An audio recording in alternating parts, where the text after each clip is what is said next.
नमो हरिहन्ताय नमो श्री सिद्धाय नमो आयर्याय नमो वज्राय नमो लोये सविसाहुर्यम् एसो पंचे नमकार आवे प्रयास मंगलारं चित्तवीसिं परमं हवै मंगलम् अरिहंतों को नमस्कार श्री सिद्धों को नमस्कार आचार्यों को नमस्कार उपाध्यायों को नमस्कार जग में जितने साधु गए हैं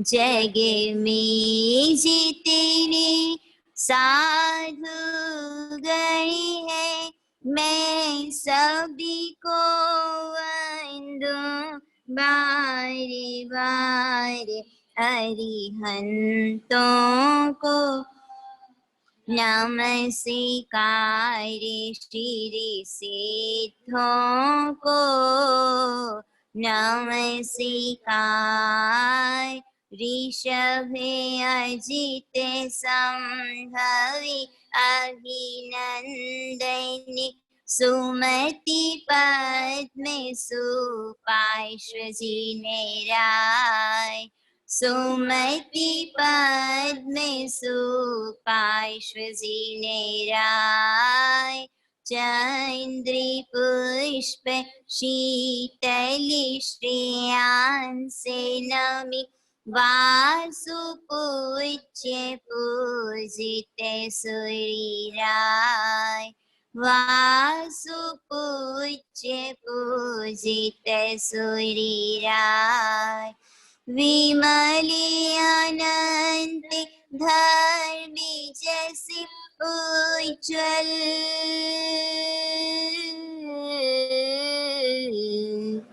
विमले अनंत धर्मी जैसे उज्ज्वल शांति मल्लिमनाय मुनि सुव्रत नमिने निपाय श्री प्रभु वर्धमानी पद पुष्प चढ़ाय वर्धमानी पद पुष्प चढ़ाय 24 के चरण कमल में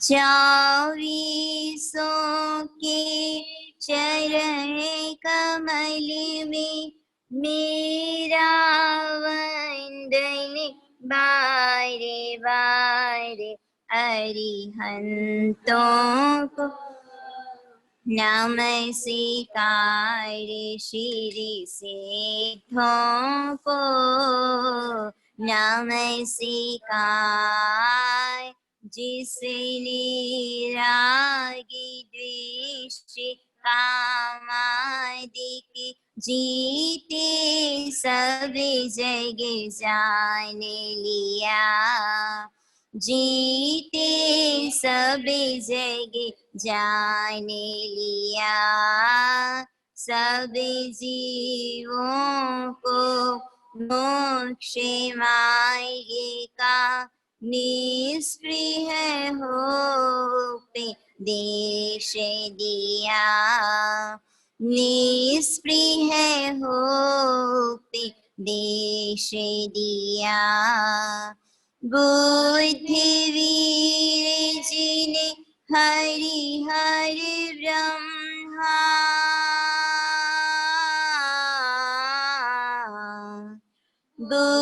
बुद्धवीर जिने हरि हरि ब्रह्मा या जिनेन्द्रिया हो अविताय सबके चरण कमल में मेरा वंदन होवे बारे बारे अरिहंतों को नमस्कार श्री सिद्धों को नमस्कार आचार्यों को नमस्कार उपाध्यायों को नमस्कार जग में जितने साधु गण हैं जग में जितने साधु गण हैं मैं सभी को बारे बारे अरिहंतों को नमस्कार श्री सिद्धों को नमस्कार।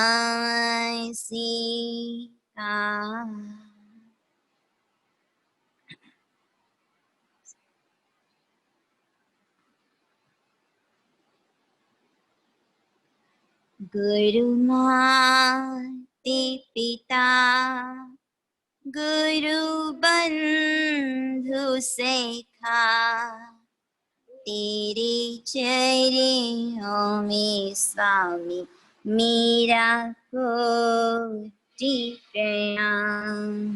गुरु माते पिता गुरु बंधु सखा तेरे चरणों में स्वामी मेरा कोटि प्रणाम।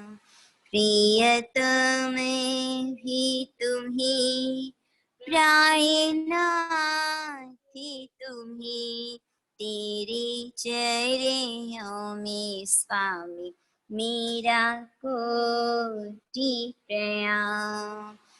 तुम ही शक्ति हो तुम ही भक्ति हो तुम ही मुक्ति हो मेरे गुरु देवा।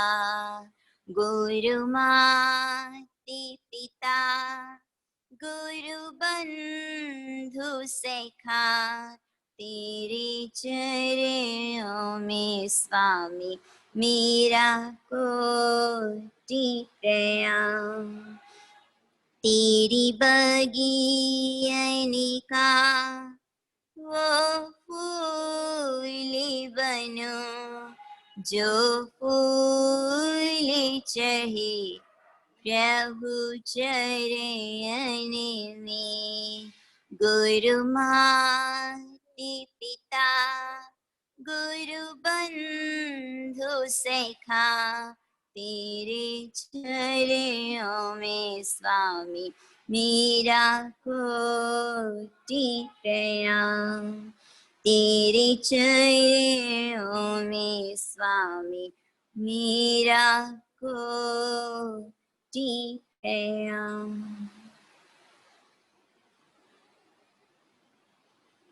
पंच परमेष्ठी भगवंतों को नमन। प्रातः स्मरणीय चारों दादा गुरुदेवों के श्री चरणों में वंदना। समता मूर्ति समन्वय साधिका तन में व्याधि मन में समाधि धारी के पूज्य गुरुया श्री चक्षुष जी महाराज साहिब के पावन पुनीत श्री चरणों में अनंत अनंत आत्मभावेन वंदना। मम आत्मोद्धारिका अनंत अनंत उपकारिणी मम जीवन सर्वस्व मोहनबाड़ी तीर्थ में विराजमान पूज्य गुरुवर्य मणिप्रभा श्रीजी महाराज साहिब के पावन पुनीत श्री चरणों में अनंत अनंत आत्मभावेन वंदना। पाठ पर विराजित साध्वी जी भगवंतों को अनुवंदना।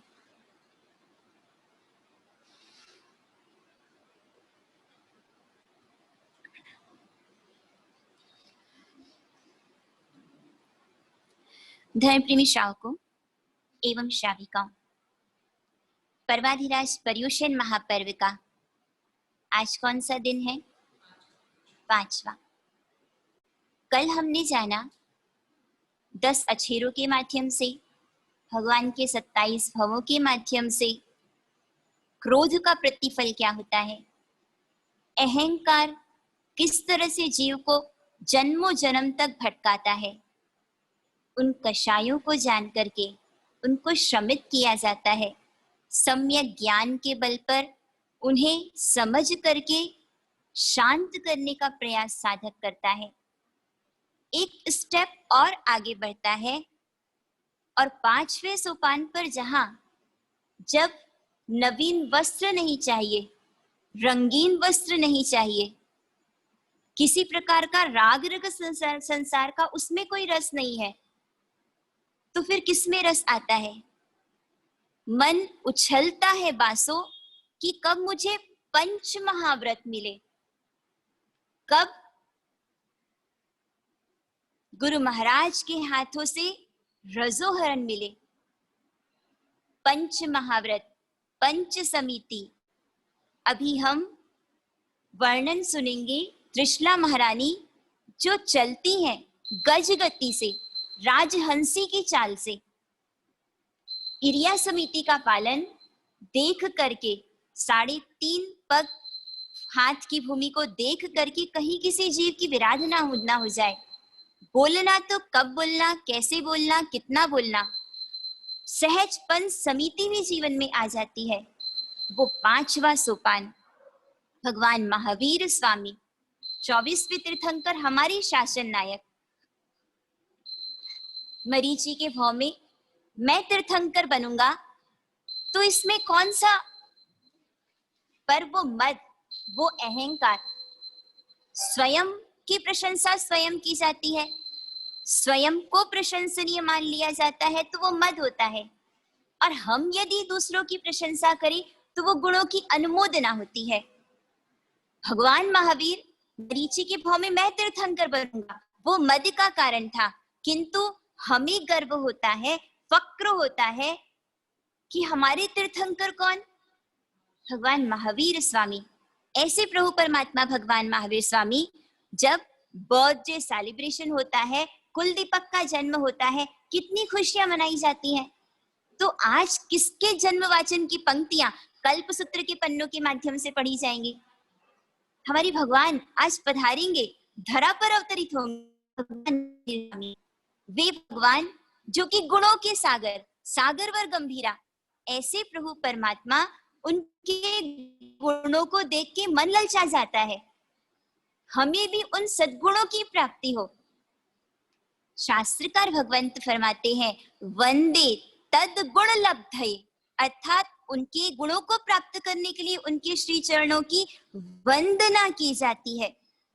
भक्तामर स्तोत्र की रचना करने वाले मानतुंगाचार्य जी का चरण स्पर्श, भाव स्पर्श करके हम यदि प्रयास करें तो आसानी से वो पूरा भक्तामर कंठस्थ हो जाता है, और कंठस्थ ही नहीं, हृदयस्थ और आत्मस्थ हो जाता है। भगवान महावीर, उनके जीवन चरित्र को सुनने से पहले आइए, जहां विराजमान है पावापुरी तीर्थ के ऊपर, जिस जीव का मोक्ष होता है, जहां से मोक्ष होता है, रेजुगति से सीधा उस स्थान के ऊपर मोक्ष में सिद्धशिला में जाकर के विराजमान हो जाते हैं। चलिए हम भी चले। कहा? जहां भगवान महावीर सिद्धशिला, भगवान महावीर की चरण वंदना करके, भगवान महावीर का गुणगान करके फिर हम परमात्मा का जीवन चरित्र श्रवण करेंगे। हे वीर महावीर, हे वीर महावीर,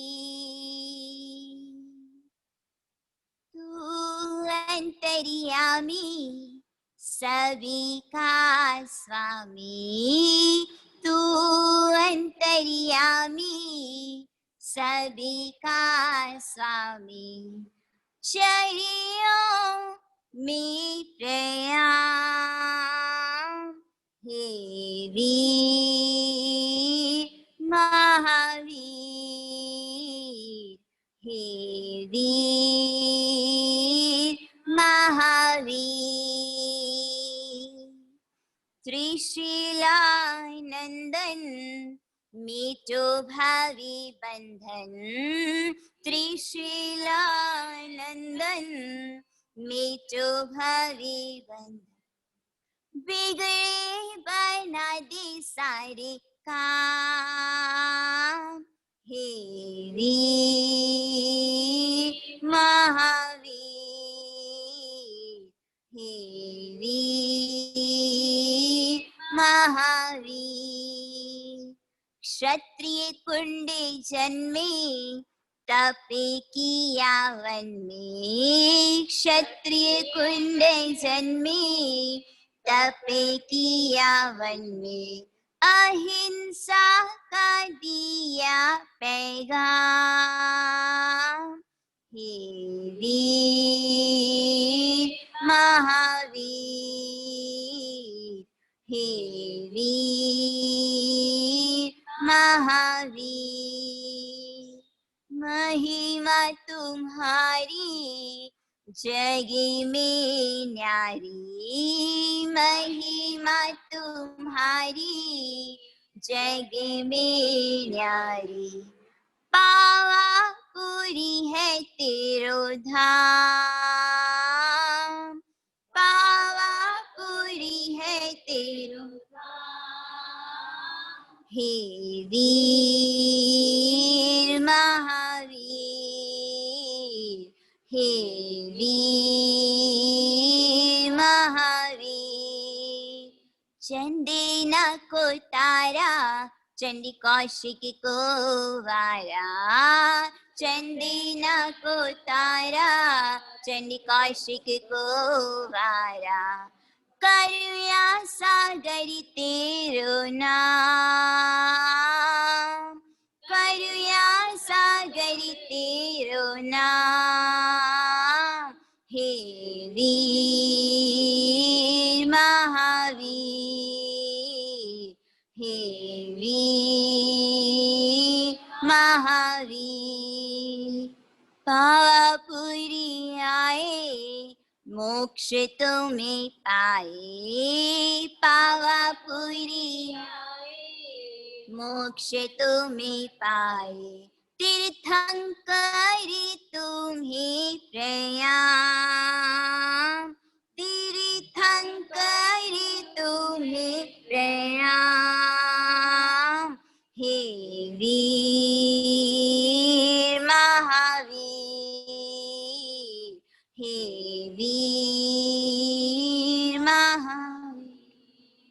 तू अंतर्यामी सभी का स्वामी, तू अंतर्यामी सभी का स्वामी, तू अंतर्यामी सभी का स्वामी, तू अंतर्यामी सभी का स्वामी।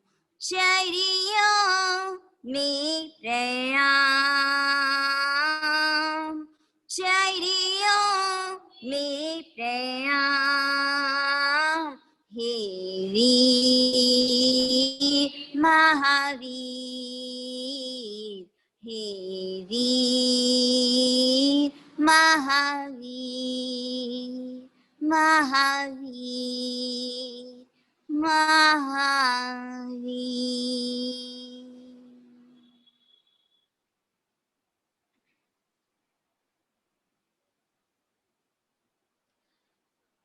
आज का परम पावन दिवस। आज धरा पर त्रिशूलानंदन भगवान महावीर स्वामी अवतरित होंगे। कल्पसूत्र के पन्नों के माध्यम से जिन्हें कल जैसा हमने भगवान के 27 भवों का वर्णन सुना था, आज 27वां भव भगवान महावीर स्वामी का। प्रभु परमात्मा भगवान महावीर स्वामी भद्रभाव स्वामी जो कि कल्पसूत्र के माध्यम से फरमाते हैं, जिस रात्रि में भगवान महावीर स्वामी त्रिशला क्षत्रियानी की कुक्षी में अवतरे, उस रात्रि में जैसे इंटीरियर डेकोरेटर इंटीरियर करता है हमारे घर, दुकान, मॉल, ऑफिस का, यहाँ पे जिस रात्रि में माँ सपने दिखती है उस शयन गृह का इंटीरियर कैसा है, वो यहाँ पर भद्रभाव स्वामी जी फरमाते हैं कि वो शयन गृह जिसे आप कहते हैं बेडरूम, वह शयन गृह जहां पर चारों तरफ दीवारों में नाना प्रकार के सुंदर चित्र चित्रित थे। चित्र को देख करके चरित्र पर असर होता है। एक तरफ पार्श्वनाथ भगवान जिन्होंने देखा नेमिनाथ भगवान की बारात और पशुओं की पुकार, वो चित्र देखते ही क्या हो गया, वैराग्य आ गया, दीक्षा को स्वीकार कर लिया। और वही यदि किसी पॉप सिंगर का चित्र हो या फिर अपना ही फैमिली फोटो कोलाज के रूप में, चित्र किसका देखना, जो हमारे आइडियल पर्सन है, जो हमारे लिए रोल मॉडल है, जिनको देख करके हमारे भाव उन्नत हो, विकसित हो। श्रावक के घर में साधु के पात्रे होते हैं, 14 उपकरण होते हैं, उन्हें देख देख कर भाव आता है कि मुझे भी, और ये श्रावक का मनोरथ होता है कि कब मैं वह साधु वेश को स्वीकार करूंगा। वो त्रिशला माता जिस कक्ष में विश्राम कर रही हैं, शयन कर रही है, नाना प्रकार के सुंदर चित्र, और केवल दीवालों पे ही नहीं, ऊपर चंद्रमा, उसमें भी सुंदर चित्र चित्रित है। जिस तरह से लाइटिंग्स की जाती हैं, उस समय चंद्रकांत मणिया, जो रात में भी जिनका प्रकाश पूरा कक्ष आलोकित और प्रकाशित, बैडोरी आदि रत्नों से वह कक्ष प्रकाशित था। दशांग धूप से मगमगायमान था। कस्तूरी, कर्पूर आदि सुगंधी गोलियों से वो वासगुहन महक रहा था। अब त्रिशला माता जिनकी शैया का वर्णन किया जाता है, मखमल सी कोमल और मुलायम वो शैया, पलंग जिसकी ईशे और उपले सुवर्ण की थी, प्रवाल रत्नों की 4 पाए थे, रेशमी डोरियों के द्वारा विचित्र भांत से गूथा हुआ था। जो शैया थी उसका जो गदेला अर्थात गद्दा हंस की पाखों से तथा आंख की रुई से भरा हुआ था। वह शैया दोनों तरफ ऊंची और बीच में कुछ नीची थी। दोनों तरफ तकिए लगे हुए थे अलग अलग। वह शैया जो कि गंगा नदी के किनारे की बालू रेत के समान अत्यंत सुकोमल थी। ऐसी शैया जिसको कि सफेद उज्जवल वस्त्र से ढक दिया जाता था ताकि किसी प्रकार का रज, कण, धूल आदि वहां पर ना आ पाए। शयन के समय वह वस्त्र हटा दिया जाता था और सुंदर लाल कपड़े के ऊपर से सारा पलंग ढका रहता था। ऐसे पुण्यवानों के योग्य बढ़िया शैया पर कुछ जागृत और कुछ सुप्तावस्था में लेटी हुई त्रिशला देवी जो कि 14 महास्वप्नों को देखती हैं। आदिनाथ भगवान की माता ने पहले स्वप्न में ऋषभ देखा था, जिसके कारण भगवान का नाम ऋषभ कुमार अर्थात आदिनाथ भगवान रखा गया। महावीर स्वामी की माता ने पहले सपने में सिंह देखा था। महावीर स्वामी का लंचन क्या है? सिंह। और 22 तीर्थंकरों की माता जो कि प्रथम स्वप्न में हाथी देखती है। माता ने 14 स्वप्न देखे, उन सपनों का क्या अर्थ है वह सब आगे हम जानेंगे। पहले हम श्रवण करेंगे कि वो 14 स्वप्न कैसे। पहला स्वप्न हाथी का वर्णन। हाथी हम देखते हैं कि वो हाथी लगभग ऐसा होता है कि हाथी काले रंग का होता है, किंतु त्रिशला माता ने जिस हाथी के स्वप्न को देखा वह हाथी कौन से वर्ण का था? श्वेत वर्ण का। वह हाथी बलवान, तेजस्वी, 4 दांत वाला था। मोतियों के पुंज के सदृश, चांदी के वैताढ़ी पर्वत के समान वह सफेद झक था। साक्षात इंद्र महाराज के ऐरावण हाथी के समान था और अत्यंत शांत 1008 लक्षणों के सहित ऐसे विशाल अंग वाले हाथी को पहले स्वप्न में त्रिशला माता ने देखा। दूसरा स्वप्न माता ने ऋषभ को देखा। वह ऋषभ अर्थात बैल, जो कि वह बैल भी कैसा? जनरली हम देखते हैं कि बैल श्याम वर्ण के होते हैं, किंतु त्रिशला माता ने देखा श्वेत वर्ण का बैल। वह बैल जो कि धवल कमल पत्रों के समूह से भी अधिक सफेद था, अपनी प्रभा से इस 10 दिशाओं को दैदीप्यमान करता था। उसका शरीर अतिशय सुंदर था। उसके अंगोपांग यथास्थान पतले और पुष्ट थे। उस बैल के दोनों सिंग अति दृढ़ गोलाकार, सुहावने, मल से रहित, तैल आदि से ओपे हुए, तीक्ष्ण और काले थे। इस तरह से अनेक गुणों वाला मंगल मुख रूप वृषभ को दूसरे स्वप्न में त्रिशला महारानी ने देखा। तीसरा स्वप्न सिंह का वर्णन। वह सिंह जो कि पुनः यह सिंह भी कौन से वर्ण का है? श्वेत वर्ण का।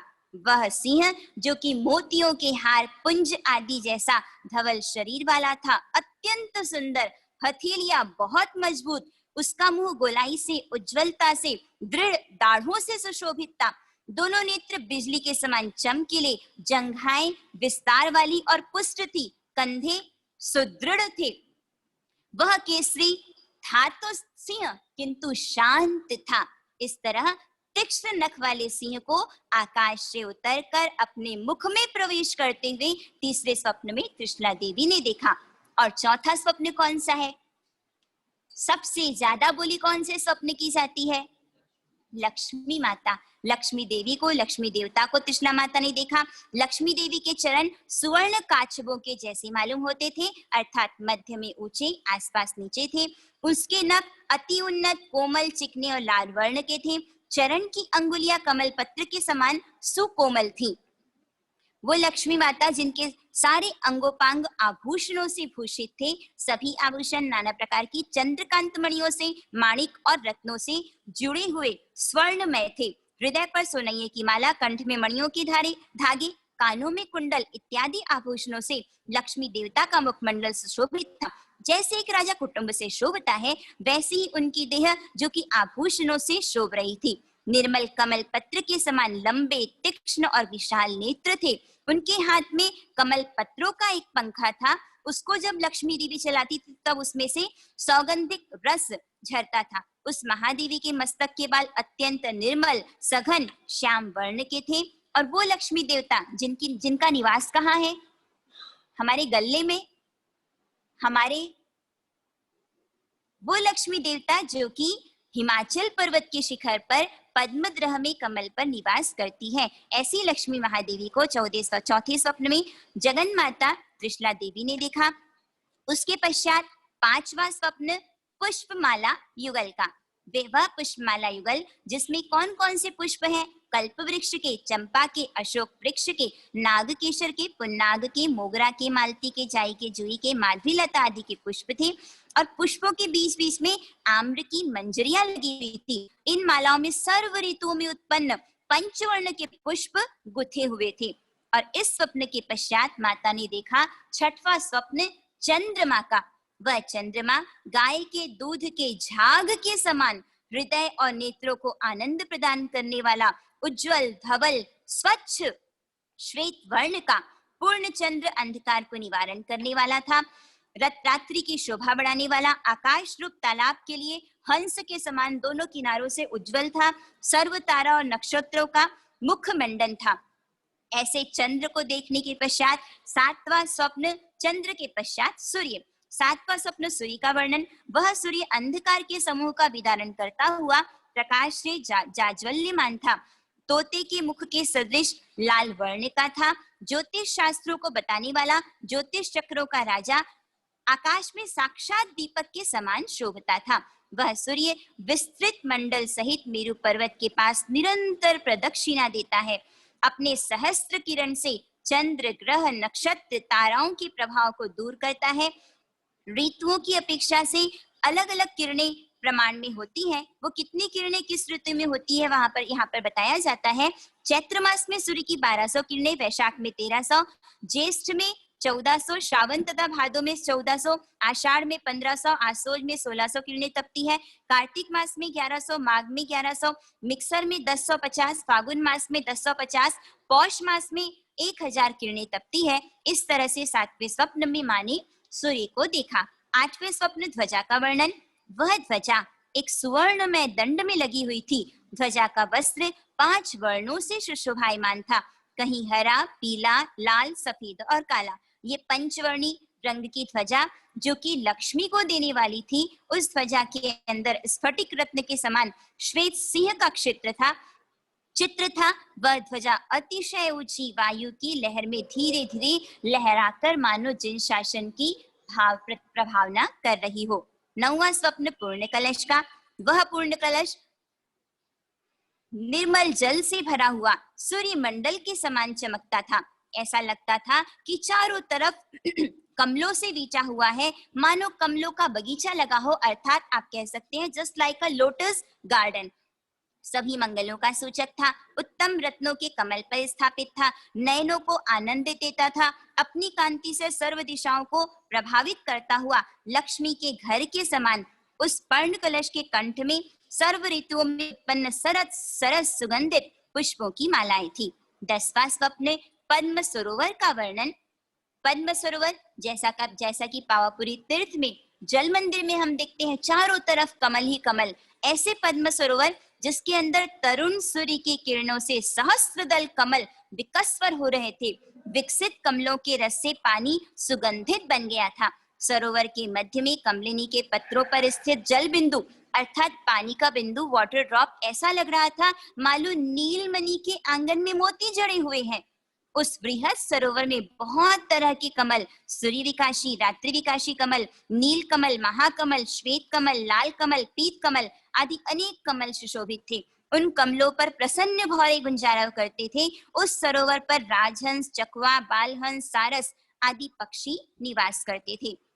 11वें स्वप्न के रूप में माता ने क्षीर समुद्र का स्वप्न देखा, जिसे कहा जा सकता है मिल्की ओशियन। वह क्षीर समुद्र मानो दूध का समुद्र, ऐसा क्षीर समुद्र पानी था किंतु लगता ऐसा था जैसे दुग्ध की तरह है। उस क्षीर समुद्र की शोभा चंद्र किरणों के समान थी। जल चारों दिशाओं में पड़ रहा था। उठने वाली तरंगों का दृश्य अत्यंत रमणीक मालूम होता था। एक के पीछे एक मानो वो लहरें दौड़ रही हों। उस समुद्र में महामगर, मत्स्य, तिमिय मत्स्य, तिमिंगल मत्स्य आदि अनेक छोटे बड़े प्राणी सभी मत्स्य मिलकर परस्पर क्रीड़ा करते थे।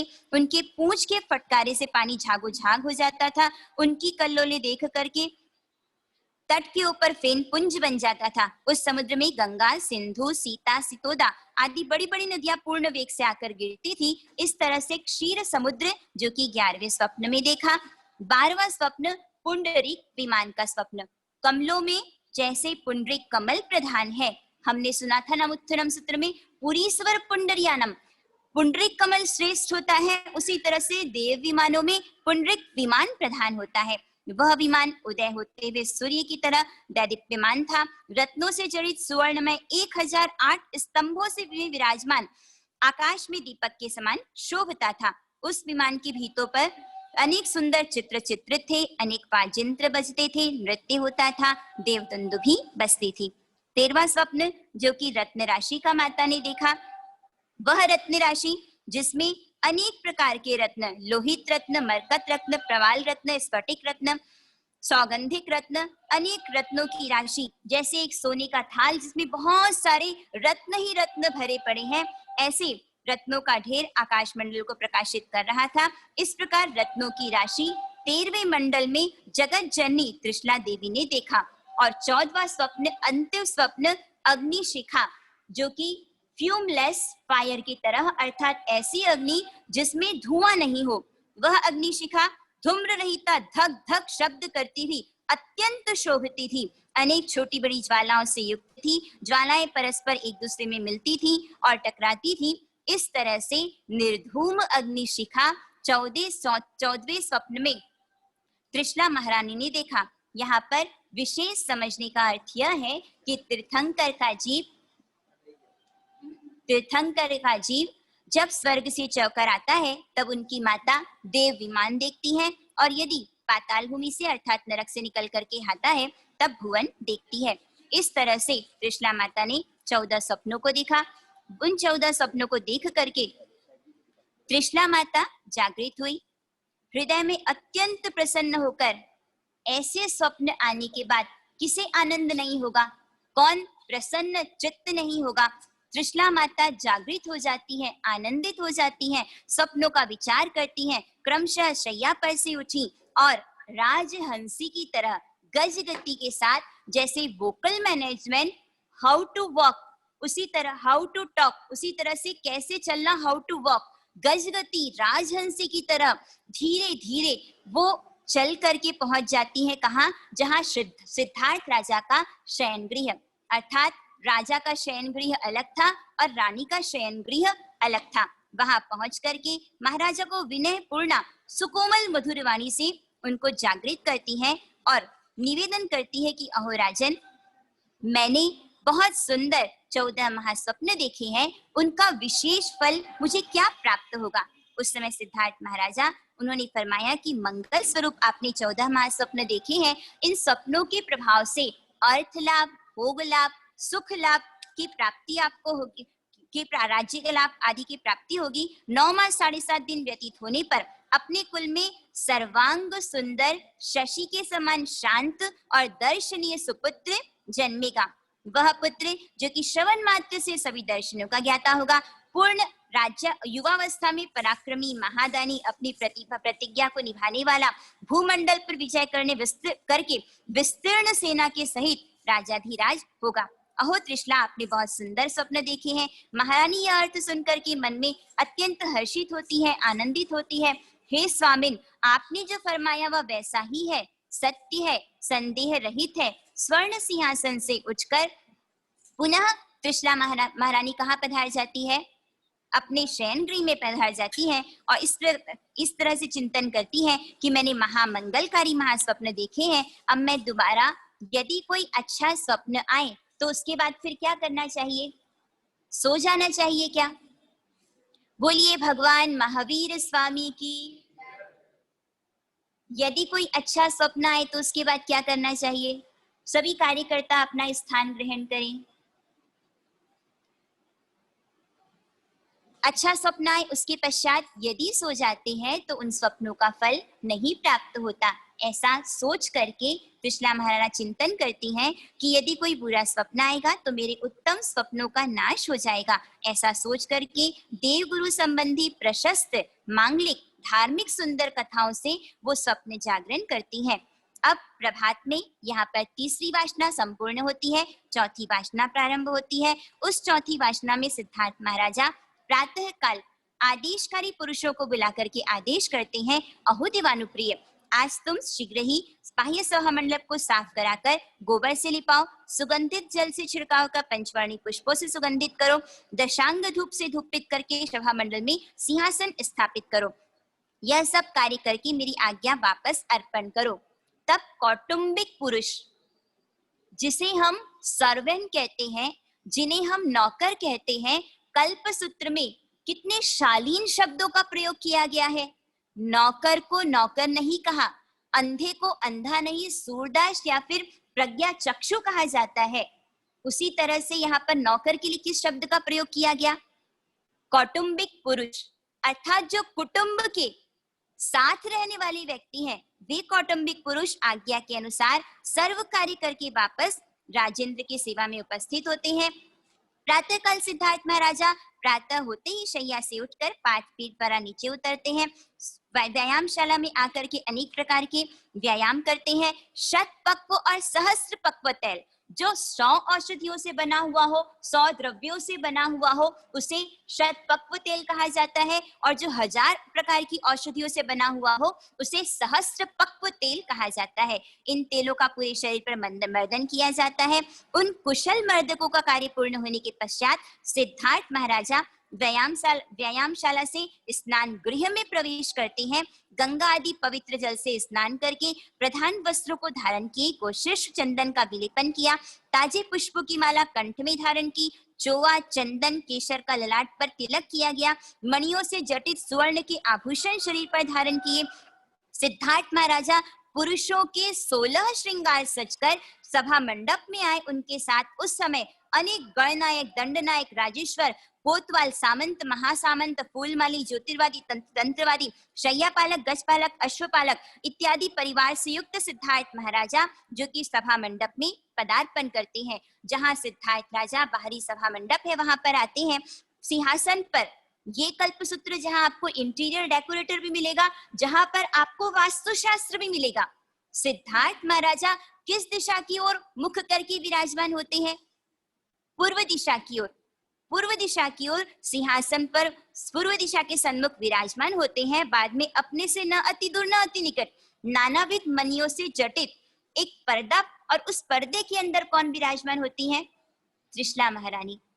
वे त्रिशला महारानी, उनके लिए एक स्वर्णमय भद्रासन स्थापित किया जाता है और उसके पश्चात फिर अपने सर्वेंट को नहीं, कौटुंबिक पुरुषों को बुला करके आदेश दिया गया कि जाओ स्वप्न पाठकों को बुला करके लिखकर आओ। वे स्वप्न पाठक जाते हैं, आनंदित हो जाते हैं कि हमें राजा ने बुलाया है। वे सभी पहुंच जाते हैं राजेंद्र की सेवा में। पार्श्वनाथ भगवान आप पर प्रसन्न हो, आप दीर्घ आयु करता हो। उस समय प्रश्न किया गया कि त्रिशला महारानी ने 14 महास्वप्न देखे हैं, आपके स्वप्न शास्त्रों के अनुसार उन स्वप्नों का फल क्या होगा? वे सभी स्वप्न पाठक उत्तर देने की तालावेली नहीं है कि मैं पहले उत्तर दूं, जानकारी हो किंतु उस जानकारी का अहंकार ना हो। सभी मिलजुल के परामर्श करते हैं और उनमें जो वडील स्वप्न पाठक है वो आकर के फिर राजा से निवेदन करता है कि अहो राजन, त्रिशला महारानी ने जो 14 स्वप्न देखे हैं, स्वप्न शास्त्र में 42 स्वप्न सामान्य फल वाले होते हैं, 30 स्वप्न महाफलदायक होते हैं, कुल 72 स्वप्नों का अधिकार होता है। तीर्थंकर और चक्रवर्ती की माता कितने स्वप्न देखती है? 14। तीर्थंकर की मात्रा स्पष्ट देखती है और जबकि चक्रवर्ती की माता कुछ धुंधले स्वप्न देखती है। वासुदेव की माता 7 महास्वप्न, बलदेव की माता 4 स्वप्न। और यदि आप किसी देश के राजा बन जाओ तो कितने स्वप्न आएंगे? सिर्फ एक। मंडलिक राजा की माता जो कि एक स्वप्न देखती है। इन स्वप्नों के प्रभाव से धन का लाभ होगा, सुख का लाभ होगा, पुत्र और राज्य का लाभ होगा। 9 मास 7.5 दिन पूर्ण होने पर आपकी कुल की जो कीर्ति को बढ़ाए, कुल को समृद्धि को बढ़ाए, यश को बढ़ाए, ऐसा महाभाग्यवान पुत्र होगा। सुकोमल हाथ पैर वाला, संपूर्ण पंचेंद्रिय शरीर वाला, सर्वांग सुंदर, चंद्र के समान शीतल, प्रिय दर्शन, ऐसा त्रैलोक्यनाथ तीर्थंकर, ऐसा आपको पुत्र रत्न की प्राप्ति होगी। त्रिशला माता ने जो आरोग्य, तुष्टि और दीर्घायु करता उदार स्वप्न देखे हैं, उन स्वप्नों का अलग अलग फल, ये जो 14 स्वप्न जिनका आपने हम सभी ने दर्शन किया, उसका फल क्या होता है? पहला माता ने स्वप्न देखा, 22 तीर्थंकरों की माताएं जो पहले स्वप्न में हाथी देखती है, उस हाथी का क्या इम्पैक्ट आएगा या उसका क्या अर्थ होगा? हाथी कैसा होता है? चींटी शुद्र प्राणी है, तो हाथी कैसा है? विशाल काय है। उसी तरह से परमात्मा कैसे होंगे? विराट व्यक्तित्व वाले होंगे। वह हाथी जो कि 4 प्रकार के हाथी जिसके 4 दांत होते हैं, अतः परमात्मा कैसे होंगे? 4 प्रकार के धर्म के उपदेशक होंगे, दान, शील, तप और भाव। उसके पश्चात वृषभ को देखा, जैसे बैल खेतों को जोतता है, उसी तरह से धर्म रूपी खेत को किसने जोता? भगवान महावीर स्वामी ने। 2500 वर्ष बीतने के बाद भी आज भी वो फसल लहरा रही है। जब परमात्मा की स्नात्र पूजा की जाती है, ऋषभ रूप करी नवर्ण करे प्रभु अंग, सिंह, ऋषभ, हाथी, पशुओं में ये सभी पुण्य के परिचायक होते हैं। वृषभ को देखने से भरत क्षेत्र में वृषभ बीज को बोया जाता है, फिर वो फसल उगती है। उसी तरह से यहाँ पर सम्यक दर्शन रूपी बीज को बोने वाला होगा। तीसरा स्वप्न सिंह, सिंह के दर्शन से जैसे सिंह हाथी को परास्त कर देता है, अष्ट कर्म रूपी हाथी का विदारण करने वाला होगा। नमुत्थनम सूत्र में हमने सुना था कि भगवान महावीर स्वामी के गुरु कौन थे? कौन थे भगवान महावीर स्वामी के गुरु? बता सकते हैं आप? स्वयं संबुद्धाणम। भगवान के कोई गुरु नहीं होते, भगवान स्वयं संबुद्ध होते हैं। सिंह कैसा होता है? सबके साथ मिलके डर के चलता है या अकेले चलता है? सिंह कभी टोले में नहीं होता, वो अकेले चलता है। उसी तरह से भगवान महावीर स्वामी एकाकी, उन्होंने लंबे समय तक साधना की। सिंह की जंघाएं स्थूल होती हैं, चलते चलते कभी थकेगा नहीं, अपने लक्ष्य को प्राप्त करेगा। ऐसे भगवान जिन्होंने लक्ष्य बना लिया तो उस लक्ष्य को प्राप्त करेंगे, भले कैसे भी उपसर्ग आ जाए, कितना भी शीत परिचय हो या फिर 1000 बार भार का गोला पटक दिया जाए, किंतु वो हिलेंगे नहीं, उनकी समता किसी भी प्रकार से खंडित नहीं होगी। चौथे स्वप्न में क्या देखा? ये तो आप सबको कंठस्थ है कि चौथा स्वप्न कौन सा है? लक्ष्मी देवी का।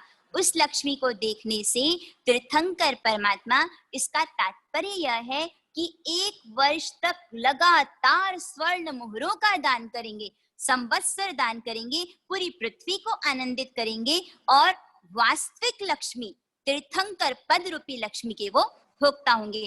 पुष्पमाला स्वप्न, जो कि 5वें स्वप्न में देखा, पुष्पों की माला कहाँ पहनी जाती है, पैरों में या कंठ में? कंठ में, अर्थात भगवान की आज्ञा को मस्तक पर धारण करेंगे, हृदय में धारण करेंगे। फिर उसके पश्चात 6वां स्वप्न चंद्रमा का। चंद्रमा की चांदनी और शीतलता कितनी आह्लादक होती है, बहुत मन को आनंदित करती है। उसी तरह से सभी भव्यात्माओं के नेत्र और हृदय को आनंदित करने वाले होंगे, आह्लादित करने वाले होंगे। अमीय भरी मूर्ति रचीरे, उपमा न घटे कोई, शांत सुधारस झील तीरे, निरखत तृप्ति न होए। ऐसे परमात्मा की प्रतिमा को देख करके मन शांत रस में आडोलित हो जाता है। प्रभु परमात्मा की माता ने चंद्र के स्वप्न को देखा, उसी तरह से आज है भादोवदी अमावस। जैसे कल मणिधारी जी चंद्र सुरेश्वर जी महाराज साहेब जिनका देवलोक हुआ था, उसी तरह से आज के दिन देवचंद जी महाराज साहेब, जो अभी वर्तमान में केवली भगवंत के रूप में महाविद्य क्षेत्र में विचरण कर रहे हैं, उन्होंने केवल ज्ञान को प्राप्त कर लिया है। आज के ही दिन उन्होंने उनका देह विलय हुआ था। वे देवचंद जी महाराज साहब जिनकी माता ने भी मुख में चंद्र को प्रवेश करते हुए देखा था। ऐसा भी कहा जाता है कि मेरू पर्वत पर परमात्मा का जन्माभिषेक, यह भी ऐसा स्वप्न आया। आज जो खरतरगछ में स्नात्र पूजा पढ़ाई जाती है, उसकी रचना देवचंद जी महाराज साहब ने की थी। देवचंद जी महाराज साहब जिनका जन्म मारवाड़ में, राजस्थान में, बीकानेर के पास एक छोटे से गांव में तुलसीदास जी और उनकी माता धनबाई माँ ने सपना देखा। उस स्वप्न का अर्थ खरतरगच्छाचार्य जिनचंद्र सुरेश्वर सिंह जी ने फरमाया कि तुम्हारा पुत्र या तो छत्रपति बनेगा या पत्रपति, अर्थात या तो राजा बनेगा या फिर विशिष्ट विद्वान बनेगा। पुत्र अभी गर्भ में है और वो पुत्र अद्भुत जन शासन की प्रभावना करेगा। माता पिता ने संकल्प किया कि यदि पुत्र का जन्म होगा, है ऐसा संभव कि हम उसे दीक्षा दे देंगे, जिन शासन की धरोहर बना देंगे, जिन शासन को सौंप देंगे। संकल्प किया। 8 वर्ष की उम्र में उपाध्याय राजसागर वाचक जी पधारते हैं और 10 वर्ष की उम्र में तो उनकी दीक्षा हो गई। सरस्वती प्रसन्न, लगभग एक पूर्व का ज्ञान उन्हें था, ऐसा कहा जाता है। देवचंद जी महाराज साहब की वर्तमान 24वीं, अतीत 24वीं, बीसी आदि अनेक अध्यात्म परक, जिसमें द्रव्यानुयोग और भक्ति परक साहित्य का विवेचन किया गया है, यह सब कुछ अमूल्य धरोहर आज भी हमारे पास उपस्थित है। एक बार देवचंद जी महाराज साहब मारवाड़ में जब चातुर्मास, उस समय उपाध्याय यशुवीर जी महाराज साहब के द्वारा रचित ज्ञान सार पर वो प्रवचन कर रहे थे। एक वृद्ध ब्राह्मण, इतना रस, इतना आनंद जब वे फरमाते थे सुनने में आता था। रोज आते, नियमित प्रवचन श्रवण करते। जब 4 माह पूर्ण हुआ, तब रात्रि के समय वह वृद्ध ब्राह्मण, जो कि अपना असली स्वरूप प्रकट करते हैं, और वो थे धर्मेंद्र देवता। उन्होंने कहा, मैं अत्यंत आनंदित हूँ, प्रसन्न हूँ। आप यदि कुछ वर मांगना चाहें तो मांग लीजिए। क्या वर मांगा होगा देवचंद जी महाराज साहब ने? उन्होंने फरमाया, शुद्धात्मा सिवाय मने कशायनो खप नथी, कशुच खप नथी। मुझे क्या चाहिए? सिर्फ मेरी शुद्ध आत्मा, और उसके अलावा मुझे कुछ भी नहीं चाहिए। संपूर्ण संसार में सारभूत तत्व क्या है? सिर्फ मेरी शुद्ध आत्मा, अप्पा सो परमप्पा। वे देवचंद जी महाराज साहेब आज के दिन ही जिनका देह विलय हुआ और आज जो केवली भगवंत के रूप में विराजमान है। अहमदाबाद में दादा मणि विजय जी, जो मणिचंद्र विजय जी, अत्यंत ध्यान योग में निमग्न रहने वाले, एक बार ऐसा योग बना, उनके पीठ पर घाव, उसमें कीड़े और वेदना अपार और समता भी अपार। उस समय दादा मणि विजय जी की प्रशंसा की स्वयं सिमंदर स्वामी ने। सिमंदर स्वामी हमें देख सकते हैं क्या?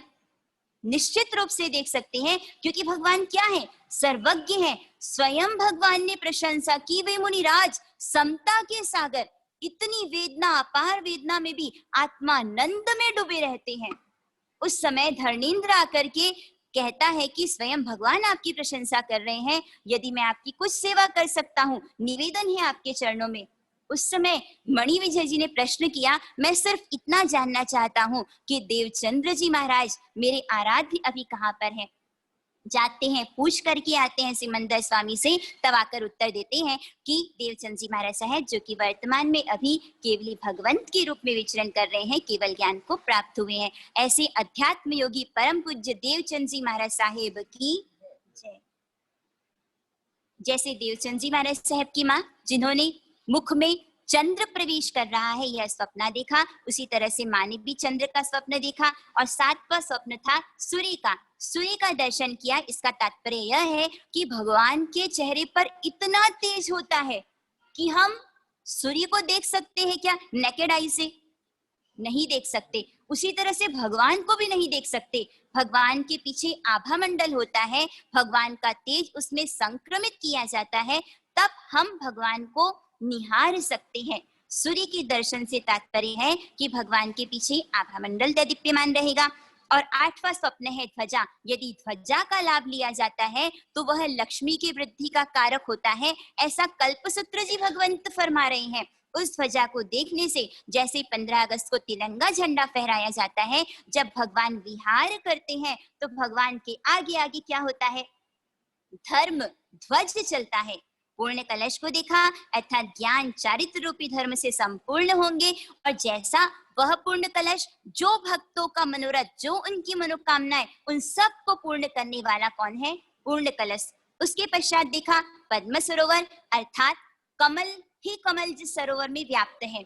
इसका तात्पर्य जब भगवान विहार करते हैं, भगवान के पैरों में शूज होते हैं क्या? चप्पल होती है क्या? पाद त्राण होता है क्या? तो क्या होता है? और यदि कोई कांटा लग जाए तो क्या हो जाएगा? भगवान को पीड़ा होगी, वेदना होगी। ऐसा नहीं होता। जब भगवान विचरण करते हैं उस समय देवता स्वर्ण कमलों की रचना करते हैं। आप कल्पना कीजिए, स्वर्ण कमल घूम करके आगे आ जाते हैं और भगवान उस पर अपने चरण कमल रखते हुए आगे पधारते चले जाते हैं। जब भगवान विहार करते हैं, यदि कांटे उल्टे हो जाते हैं, सब वृक्ष डाल शाखाएं झुक झुक के भगवान को वंदन करती हैं, सारी ऋतुएं प्रफुल्लित हो जाती हैं जब भगवान का विहार होता है। पद्म सरोवर को देखने से विहार के समय देव चरणों के नीचे स्वर्ण कमल की रचना करते हैं। 9 स्वर्ण कमल होते हैं, एक और दो चरणों में इस तरह से परिक्रमा से वो आगे आगे आते चले जाते हैं। 11वां स्वप्न देखा क्षीर समुद्र का। इस स्वप्न को देखने का अर्थ है कि ज्ञान, दर्शन, चारित्र आदि गुण रत्नों के आधार होंगे, मर्यादा को धारण करने वाला होगा। देवीमान का दर्शन किया, इसका मतलब यह है कि भगवान की सेवा में देवता आएंगे या नहीं आएंगे? आएंगे। लगभग कितने देवता आ सकते हैं भगवान की सेवा में? 1, 2, 10,000, 20,000, 50,000, 1 लाख, 10 लाख, 50 लाख, 1 करोड़ देवता अरिहंत परमात्मा की सेवा में कम से कम होते हैं। इंद्र चंद्र चक्की सरु सुरनर रहे कर जोड़ लाल रे, पद पंकज सेवे सदा अणहुंता 1 करोड़ लाल रे। 1 करोड़, कम से कम 1 करोड़ देवता कहाँ होते हैं? हम तो सिर्फ एक देवता को खुश करने में अपनी पूरी शक्ति, अपने आप को सरेंडर कर देते हैं। भोमिया बाबा खुश हो जाएं, नाकोड़ा भैरव खुश हो जाएं, उसके बाद तो फिर मेरी दुकान चलेगी ही चलेगी, फायदा ही फायदा होगा। सीधा पावर हाउस से जुड़ने वाला, सीधा अरिहंत परमात्मा की भक्ति करने वाला, जिनकी सेवा में करोड़ों देवता होते हैं। देव विमान को देखने का तात्पर्य यह था कि स्वर्गवासी देवों की वो मान्य होंगे, आराध्य होंगे। रत्नों की राशि को देखा तो हमारा घर, उसमें बिल्डिंग मटेरियल क्या उपयोग किया जाता है? ईंट, चूना, पत्थर, सीमेंट, यह सब कुछ होता है। जब भगवान का समोसरण बनता है तो उसमें क्या होते हैं रॉ मटेरियल के रूप में? सोना, चांदी, हीरा, माणक, मोती, रत्न। जब समोसरण का निर्माण होता है उसमें 3 गढ़ होते हैं। पहला चांदी का होता है जिसमें सोने के कंगूरे होते हैं, दूसरा सोने का होता है जिसमें रत्नों के कंगूरे होते हैं, और तीसरा रत्नों का कोट होता है जिसमें मणियों के कंगूरे होते हैं। और 20,000 सीढ़ियां चढ़ने के बाद फिर ऊपर स्वर्ण सिंहासन पर कौन विराजमान होते हैं? हमारे तीर्थंकर परमात्मा भगवान महावीर स्वामी रत्नों की राशि को देखा, अर्थात समवसरण में 3 कोट रचे जाएंगे, और निर्धूम अग्नि को देखा, जिससे तात्पर्य है कि मिथ्यात्व रूपी शीत को हरण करने वाले भव्य जीवों के कल्याण करता होंगे। इस तरह से 14 स्वप्नों को देखने से आपका पुत्र जो कि 14 राजलोक की मस्तक पर अर्थात सिद्ध शिला में विराजमान होंगे। ऐसे निर्मल स्वप्नों को किसने देखा? माता त्रिशला रानी ने। वे त्रिशला माता जिन्होंने इन महान 14 स्वप्नों को देखा। हम में से कोई ऐसा है कि रात्रि में सोते समय कदाच कोई स्वप्न आ जाते हैं क्या? स्वप्न आते हैं क्या? एक शिष्य आया, एक साधक आया, एक मुमुक्षु आया और भगवान बुद्ध से कहा कि रात्रि में बहुत सरस सुंदर स्वप्न मैं देखता हूं, मैं दीक्षा लेना चाहता हूं। वह खुश हो रहा था कि मैं अच्छे अच्छे स्वप्न देखता हूं। उस समय भगवान बुद्ध ने कहा कि तुम दीक्षा लेने के लिए पात्र नहीं हो। सजग निद्रा, कॉन्शियस स्लीप, चेतनता जिसमें जागृति होती है, वहां पर स्वप्न रहित यदि निद्रा होती है तो वो साउंड स्लीप होती है। दुनिया भर के विचार, जैसे ट्रैफिक जाम हो इतने विचार, इन विचारों के दलदल में फंसा हुआ यदि वो शयन करता है तो उसी प्रकार के फिर स्वप्न उसको आते हैं। और ये स्वप्न, जिसको यहाँ पर स्वप्न शास्त्र में कहा जा रहा है कि वो सब स्वप्न क्या होते हैं? निरर्थक होते हैं, सेंसलेस होते हैं, उनका कोई अर्थ नहीं होता है। अब कौन कौन से स्वप्न कैसे कैसे आते हैं, आप ध्यान से सुनिएगा। हंसी मजाक करते हुए रात को 2 बजे तक कार्ड्स खेल के फिर उसके बाद हम सोते हैं, फिर जो सपने आते हैं कि सपने में मेरे पास आया बादशाह फिर और मैंने सामने वाले को हरा दिया, तो वो स्वप्न कैसा होगा? निष्फल होगा। अति हास करके, अति शोक करके डेथ हो गई और इतना ज्यादा हृदय हिल गया, हचमचा गया कि वो शोक सागर में डूब गया। अति शोक में फिर जो स्वप्न आते हैं वह भी निष्फल जाना। अत्यंत क्रोध करके जो स्वप्न देखा जाता है उसे भी निष्फल जाना। अति उत्साह करके, घृणा करके, अति लोभ में जो स्वप्न देखा जाता है उसको भी क्या जानना? एक व्यक्ति जो कि सपने में अपनी धोती को फाड़ रहा था, उस समय उसको उसकी पत्नी जगाती है, अरे तुम क्या कर रहे हो? मैं तो माल फाड़ करके दे रहा हूं ग्राहक को। इतना ज्यादा व्यापार मस्तिष्क में हावी हो जाता है कि नींद में भी क्या होता है? व्यापार ही व्यापार, वही धन, वही मूर्छा चलती रहती है। जबकि ऐसे भी साधक होते हैं कि निद्रा में भी आत्मा का भान अर्थात अप्रमत्त गुण स्थानक बना रहता है, आत्म जागृति बनी रहती है, श्वासानुसंधान के साथ नौकार का अखंड जाप, तो नींद में भी उनके नौकार का जाप बना रहता है। एक ये भी दशा होती है। अत्यंत हास करके, क्रोध करके, घृणा, उत्साह, इन सब से जो स्वप्न देखा जाता है उसे निष्फल समझना। भूख प्यास की पीड़ा के साथ भूखा सो जाता है, और वो कौन सा दिन होता है? संवत्सरी का दिन होता है, जिस दिन क्या होता है? पेट में कुछ भी नहीं होता। तो फिर सपने में बताइए क्या दिखता है? सुबह सुबह सीरा, मूंग, पापड़, क्या? भूख और प्यास की क्षुधा के साथ यदि सोते हैं, उस समय जो स्वप्न आता है उसे भी निष्फल जाना चाहिए। लघु नीति बड़ी नीति के बाधा के साथ सोते हैं, वो भी स्वप्न निष्फल जाना चाहिए। अब किस समय स्वप्न देखते हैं और उसका फल कितने दिनों के बाद मिलता है? यदि रात्रि के पहले प्रहर में स्वप्न देखा अर्थात, तो उसका फल प्राप्त होता है 1 साल के बाद। दूसरे प्रहर में स्वप्न देखते हैं तो उसका फल प्राप्त होता है 6 महीने के बाद। तीसरे प्रहर में स्वप्न देखते हैं तो 3 महीने के बाद। चौथे प्रहर में यदि स्वप्न देखते हैं तो 1 महीने के बाद उसका फल मिलता है। और यदि प्रातः काल स्वप्न देखते हैं तो उसका फल प्राप्त 2 घड़ी शेष रहने पर अर्थात सूर्योदय होने वाला है, उसके 48 मिनट के बाद नौकारसी आती है, तो बैक चले जाइए 48 मिनट। उस समय यदि कोई स्वप्न आता है तो उसका फल 10 दिन के अंदर मिल जाता है। और सनराइज का जो समय है, सूर्योदय का जो समय है, उस समय यदि उस स्वप्न देखा जाता है तो तत्काल, पर वह स्वप्न कैसा होना चाहिए? यदि वो देवता के प्रभाव से, पुण्य के प्रभाव से या पाप के कारण स्वप्न आ रहे तो ही उन स्वप्नों का फल मिलता है, अन्यथा स्वप्नों का फल नहीं मिलता। 9 प्रकार के स्वप्न देखता है इंसान। जो जिस कार्य का हम अनुभव करते हैं, एक्सपीरियंस होल्डर होता है, अनुभव किए हुए कार्य का स्वप्न यदि देखते हैं उसे निष्फल जानना। सुनी हुई बात का स्वप्न देखे उससे भी निष्फल जानना। देखी हुई वस्तु का स्वप्न देखे, प्रकृति विकार अर्थात वात, पित्त और कफ, इस विकार के कारण यदि कोई स्वप्न आए उसको भी निष्फल जानना। कितनी बार ऐसा होता है कि एग्जामिनेशन का डर इतना ज्यादा होता है, एग्जाम फियर इतना ज्यादा होता है कि सपने में ही लगता है कि मैं लिखना चाह रहा हूँ पर लिख नहीं पा रहा हूँ, मेरे हाथ स्तंभित हो गए, किसी ने पकड़ लिया है, जड़ लिया है, कोई शत्रु ऐसा है जो मुझे पकड़ रहा है, मैं उठना चाह रहा हूँ, चिल्ला रहा हूँ, चीख रहा हूँ। ये सारे स्वप्न क्या जानना, निष्फल जानना चाहिए, क्योंकि हमारी फियर कॉम्प्लेक्स के कारण, भय की ग्रंथि के कारण ये सारे स्वप्न आते हैं। स्वाभाविक योग से स्वप्न दिखाया जाता है, चिंता के कारण जो स्वप्न देखा जाता है, लॉकडाउन हो गया, कोरोना का इतना ज्यादा संक्रमण है, व्यापार नहीं चल रहा है, क्या होगा, कैसे आजीविका चलेगी, वो डिप्रेशन में, इन सब के कारण जो स्वप्न, वो सारे स्वप्न, ये 6 प्रकार के स्वप्नों को निष्फल जानना। केवल 3 प्रकार के स्वप्न ऐसे हैं जिनका शुभाशुभ फल मिलता है। देवता की सहायता से यदि कोई स्वप्न आता है उसे सफल जानना। जिस तरह से श्रेयांश कुमार ने स्वप्न देखा था कि मेरु पर्वत मलिन हो गया है और मैंने उसका दूध से पक्षाल किया, ये सपना देखा, तो उसके प्रभाव से क्या लाभ मिला श्रेयांश कुमार को? आदिनाथ भगवान 400 दिन तक, अन्न तो बहुत दूर की बात है, जल की एक बूंद भी नहीं मिल पाई। उस समय आदिनाथ भगवान को 108 इक्षु रस के घड़े बहराने का लाभ किसको मिला? श्रेयांश कुमार को। देवता के प्रभाव से स्वप्न आता है उसे भी सफल जानना चाहिए। उसके पश्चात धर्म के प्रभाव से या फिर पाप के कारण यदि कोई स्वप्न आते हैं तो उसको भी सफल जानना चाहिए। एक ऐसा लड़का, कुछ ऐसा अहो भाव या भाव जगत कि किसी को खिला करके खाना, अपने पास जो है दूसरों को सहयोग करना। पिताजी उसकी इस आदत से आनंदित नहीं थे, क्षोभ होता था, पहले अपना सोचना चाहिए फिर दूसरों का सोचना चाहिए।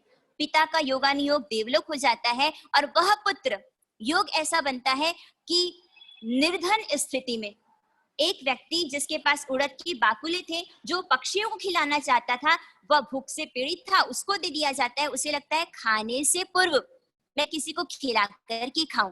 देखता है तो मुनिराज उनको आहार बहरा देता है और फिर भूखा स्वयं सो जाता है। और सपने में उसने देखा कि एक चंद्रमा जो मेरे मुख में प्रवेश कर गया। और यही स्वप्न आश्रम में एक शिष्य है, उसको यह स्वप्न आया। आश्रम का शिष्य निवेदन करता है कि मैंने ये स्वप्न देखा। तो उस समय ना समझ दूसरा व्यक्ति सामने वाला कहता है, अच्छा तूने चंद्रमा देखा, तो चंद्रमा जैसी गोल गोल रोटी तुझे भिक्षा में मिल जाएगी। और जिस लड़के ने स्वप्न देखा, देखिए अच्छा स्वप्न आता है तो नासमझ व्यक्ति को नहीं बताया जाता। जो गुरु भगवंत है, या फिर यह भी किंवदंती है कि गाय के कान में कह दिया जाता है, किंतु हर किसी को उस सपने को यदि बताया जाता है तो सपने का फल नहीं मिलता। वो व्यक्ति जिसने देखा कि मेरे मुंह में चंद्रमा प्रवेश कर रहा है, पहुंच जाता है ज्योतिषी के पास, मैंने ये सपना देखा। ज्योतिषी ने कहा कि मैं सपने का फल तो बाद में बताऊंगा, पहले मेरी पुत्री के साथ विवाह करो। अरे आप मेरा कुल नहीं जानते, मुझे कुछ भी जानने की आवश्यकता नहीं है। पहले अपनी पुत्री का विवाह कराया और कहा कि 7 दिन के बाद तुम राजा बनोगे। और योग ऐसा बना कि हाथी चिंघाड़ते हुए उसके कंठ में पुष्पों की माला पहना दी गई और राजा मर चुका था और उसको क्या मिल गया? राज सिंहासन। इतने समय तक उसने दान धर्म का पालन किया। परीक्षा की घड़ियां आई थी कि निर्धनता का भी समय था, पर सीधा कितना विशाल धन का स्वामी बन गया, राजाधिराज बना। एक महिला जिन्होंने इस तरह से स्वप्न देखा, अलग अलग प्रकार के स्वप्न आते हैं और उसका फल पूछा जाता है। शुभ स्वप्न, देखिए यदि पहले शुभ स्वप्न आता है, सो जाते हैं, फिर अशुभ स्वप्न आता है तो अशुभ स्वप्न का फल मिलता है। पहले अशुभ स्वप्न आता है और उसके बाद फिर यदि शुभ स्वप्न आता है तो बाद में जो स्वप्न आता है उसके फल की प्राप्ति होती है। यहाँ पर त्रिशला महारानी जिन्होंने 14 स्वप्न देखे, सिद्धार्थ महाराजा उन 14 महास्वप्नों के अर्थ को सुन करके यदि आपको पता चले कि आपके घर में पोता या फिर आपका बेटा होने वाला है, और कितना आनंद होगा, कितने प्रसन्न होंगे। आप अनुभव कीजिए कि सिद्धार्थ राजा कितने आनंदित है कि जिनके घर आंगन में कौन, तीर्थंकर परमात्मा स्वयं पधारने वाले हैं। अत्यंत आनंदित होते हैं। उन सारे स्वप्न पाठकों को दान दे करके उन्हें विदा किया जाता है और सिंहासन से उठ करके स्वयं हैं त्रिशला महारानी के पास, उन्हें हाथ जोड़कर निवेदन करते हैं कि अत्यंत सुंदर कल्याणकारी आपने स्वप्न देखे हैं। उस समय त्रिशला महारानी कहती है कि आपने जो कुछ फरमाया निसंदेह है, यथार्थ है। इस तरह से त्रिशला महारानी जो कि सिंहासन से उठकर राजहंसी की मुआफिक पुनः अपने भवन में आकर सुखपूर्वक रहती हैं। हमारे भगवान महावीर स्वामी, उनका और दूसरा नाम क्या कहा जाता है? वर्धमान कुमार। ये वर्धमान कुमार नाम क्यों रखा गया? जिस समय भगवान महावीर त्रिशला महारानी को कुक्षी में पधारते हैं, उस समय इंद्र ने आज्ञा दी, तिर्यक जृंभक देव, जिन्होंने जब जहां जिसका जो धन दिया, आपके लॉकर का, यदि आपका नेकलेस है, तिमनिया है, यदि आपका गोल्डन कॉइन है, जो कुछ भी है सब ला करके भर दिया वर्धमान कुमार के भंडार में। ऐसा किया क्या? नहीं। होता ऐसा है कि आज जिस तरीके से लॉकर्स में, बैंक्स में धन की व्यवस्था की जाती है, पहले धरती पर गाड़ दिया जाता था और उसका स्वामी यदि नहीं है, निधान रहित जिन्होंने गाड़ा होगा, अभी वो जीवित नहीं है, जिसका कोई स्वामी नहीं है, जिस किसी स्थान पर जहां पर इस निधान का स्वामी सेवक सब कुछ पूर्णतया नष्ट हो गए, ऐसे धन को लाया जाता था। गांवों से, नगरों से, खदानों से, खेड़ों से, मंडपों से, पट्टनों से, सन्निवेशों से, यात्रियों के भोजन स्थानों से, संधियों से, गुफाओं से, स्वामीहीन जिसका कोई स्वामी नहीं है, उस सारे धन को लाकर के सिद्धार्थ महाराजा के भंडार को भर दिया। जब सिद्धार्थ महाराजा का भंडार भर जाता है, उस समय माता पिता को जब यह पता चलता है कि जिस दिन से बालक गर्भ में आया है, जब से बहू का पग छेड़ा हुआ है, तब से हमारी दिन दुनी रात चौगुनी प्रगति होती ही चली जा रही है। ऐसा पुण्यशाली जीव हमारे घर पर आया है।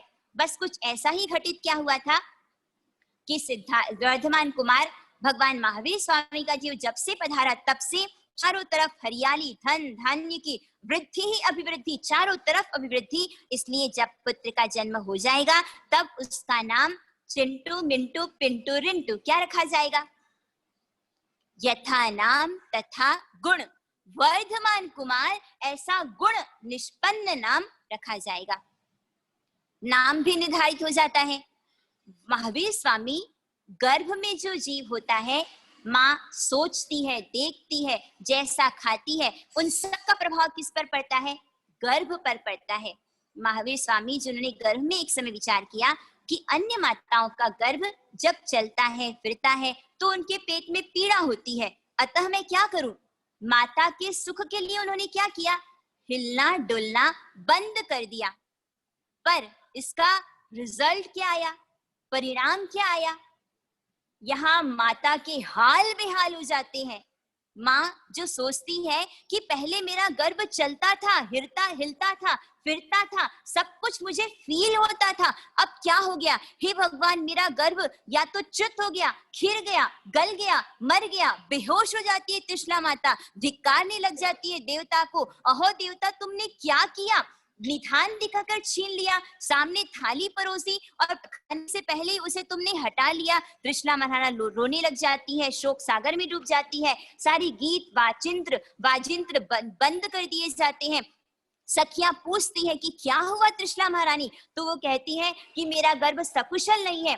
स्वयं वैष्णव भगवान जो मुझ पर प्रसन्न थे, आजन्म जो मैंने जैन धर्म की आराधना की, अब ये क्या हो गया? सब कुछ धीरे धीरे यहाँ पर वो त्रिशला महारानी जो कि अत्यंत विलाप करती है, दुखी हो जाती है, परेशान हो जाती है। सारे राज सभा में, सारे राज सब जगह शोक व्याप्त हो जाता है। मेरा मनोरथ रूपी वृक्ष जो कि जड़मूल से उखड़ चुका है, इस तरह से वो अत्यंत दुखी है। उस समय वो सोचती है कि मैं किसी देवता को क्यों दोष दूं, मैं किसी अन्य व्यक्ति को क्यों दोष दूं? हो सकता है कि मैंने ही कोई गलत कार्य किया होगा, हो सकता है कि मैंने ही। आप सुनना चाहते हैं कि संतान की प्राप्ति हो, किंतु संतान का योग नहीं बन पाता। 17 इंजेक्शन एक दिन में लेने वाली महिला, 20 वर्ष तक संतान की बाट जो होने वाली महिला, किंतु संतान का योग नहीं बना तो नहीं बना। गरबा खेलने जाते हैं, नहीं होना चाहिए वो सारा कार्य हो जाता है। और विवाह से पहले जब छूट मिल चुकी है, कभी आप किसी गायनिक सेंटर के बाहर जाकर के देखें तो नालियों में न कहे वो कार्य सब कुछ होता है, पॉलिथीन में पैक करके उस दुर्दशा कर दी जाती है। किसी का अरे क्या करोगे, चौथी लड़की को ये सलाह दी जाती है, परामर्श दिया जाता है, क्या करना उसे। एक गर्भ में रहा हुआ शिशु जो कि निवेदन करता है, कृष्ण संभवामि युगे युगे। आपने कहा था कि जब धरती पर अत्याचार बढ़ जाएगा आप आएंगे, हमारी रक्षा करेंगे, क्यों नहीं आते? वो गर्भ का शिशु जिसे पता चल गया कि मैं 5 महीने का हुआ हूं और मेरा कत्ल कौन करेगा, मेरी हिंसा कौन करेगा? सगी माता कर देगी। आज यदि 8 साल का बच्चा आंगन में खेल रहा हो और कोई उसका खून कर दे तो वो कहाँ चढ़ जाएगा? फांसी में चढ़ जाएगा। तो उस माँ की क्या दशा होनी चाहिए?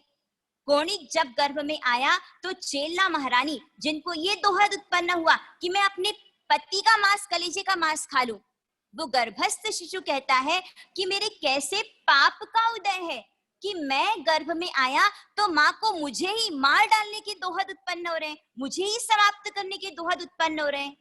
दुख होता है कि हमारे जैन समाज में भी जिस तरह से एबॉर्शन के केसेस बढ़ते चले जा रहे हैं, जिस तरह से एबॉर्ट करवा दिया जाता है, गर्भपात करवा दिया जाता है, ये भयंकर पंचेंद्रिय हिंसा का पाप।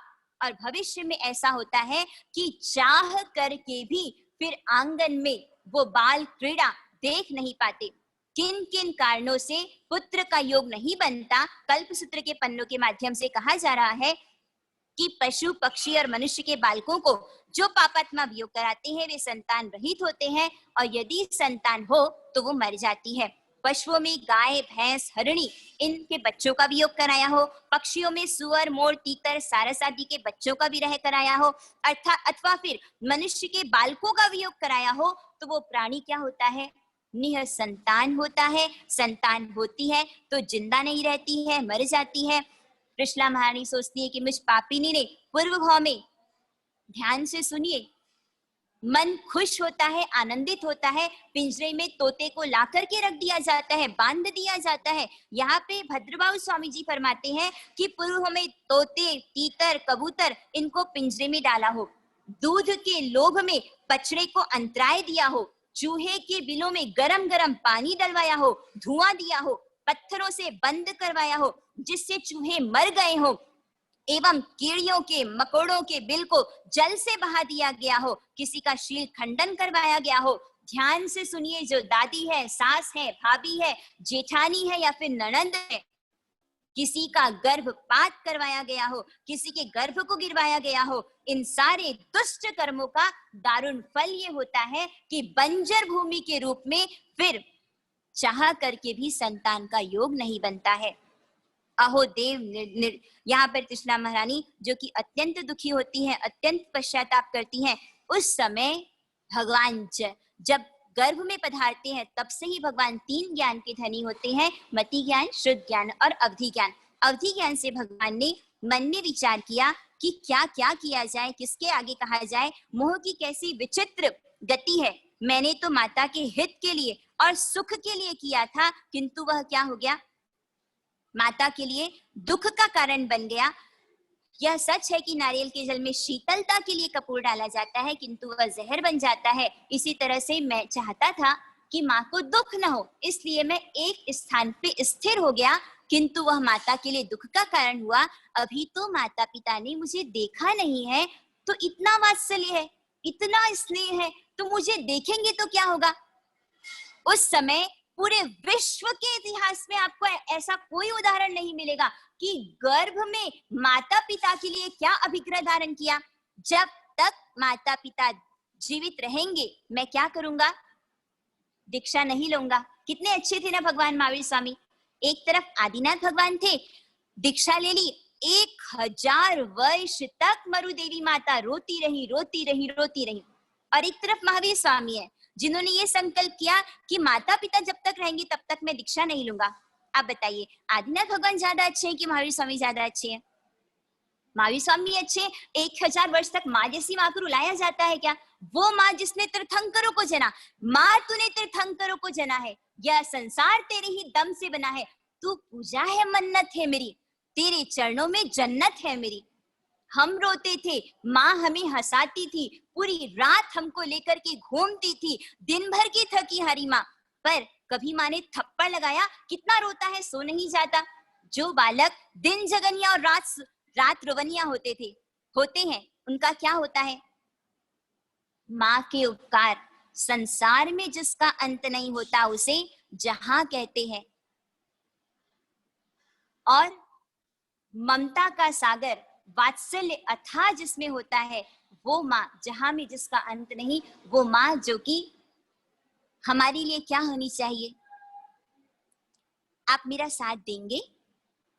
दुख लागे है माँ तोरी अखियां। आपकी माँ आपकी आंखों के सामने आ रही है क्या? आपके लिए आपकी माँ और हमारे लिए हमारी गुरु माता। दुख लागे है माँ तोरी अखियां, मेरे लिए जागी है तू सारी सारी नदियाँ। ये जो दुनिया है ये वन है कांटों का, तू फुलवारी है।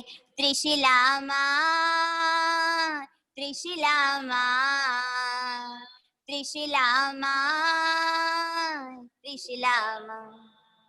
त्रिशिला माता है, कुक्षी रत्ना है। त्रिशिला माता है, कुक्षी रत्ना है, मूर्ति ममता है।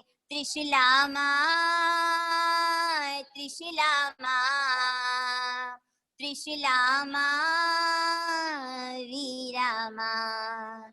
गर्भ रहे जब माता की वीरा, गर्भ रहे जब माता की वीरा, सही न गई उनसे माता की पीड़ा, सही न गई उनसे माता।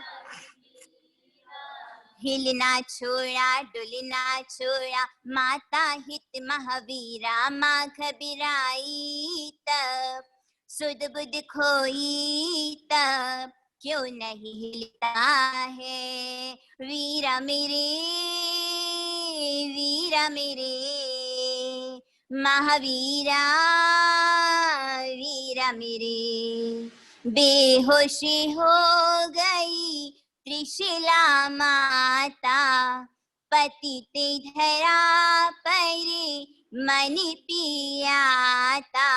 राजा रोए प्रजा भी रोई, शोक सागर लहराता। कितनी ममता है वीरा नमिता है, उपजी साता है। त्रिशिला माँ, त्रिशिला माँ, त्रिशिला म्याँ, प्यारी माँ।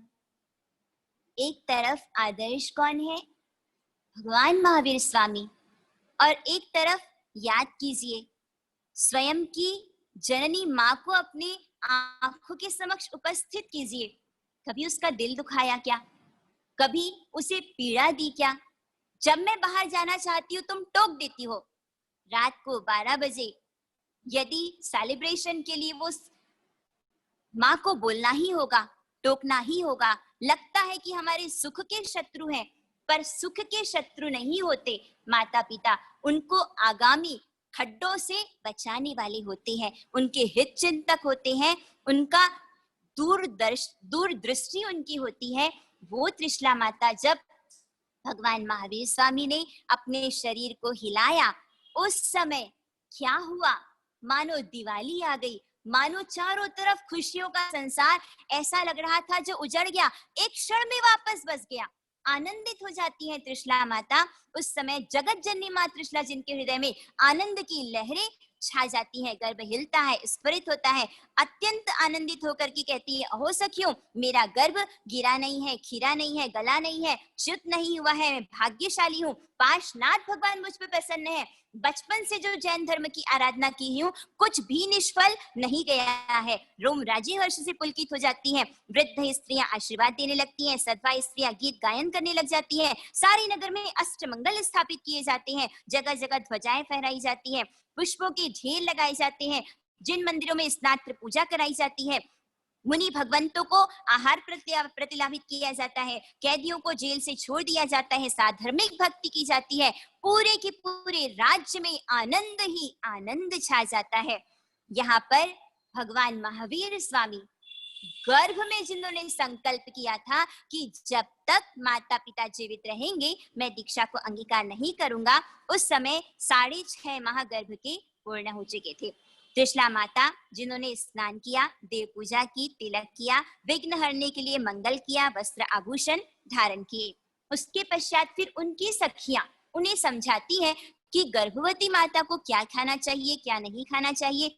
अति शीत आहार, जिसे कि चिल्ड वाटर या फिर बहुत ही ठंडा इस तरह का अति उष्ण आहार, सूट मिर्च आदि का अति तीक्ष्ण आहार, गुड़ शक्कर आदि का अति मिष्ट आहार, चने आदि का अति रुक्ष आहार, फल पुष्प कंद आदि का अति स्निग्ध आहार करना या नहीं करना, ये सारे डोंट्स अर्थात नहीं करना चाहिए वो कहा जा रहा है। अति घी वाला चिकना आहार, घी रहित लूखा आहार भी नहीं करना चाहिए। कहने का तात्पर्य है कि अति सर्वत्र वर्जयेत, अतिपन को दूर टालना चाहिए। वैद्य शास्त्र में कहा गया है कि चने उड़द अर्थात जो गैस्ट्रिक होता है, वायु करने वाला आहार, यदि गर्भवती माता कहती है तो उससे गर्भ करती है तो उससे गर्भ कुबड़ा, अंधा, मूर्ख और बावनिया होता है।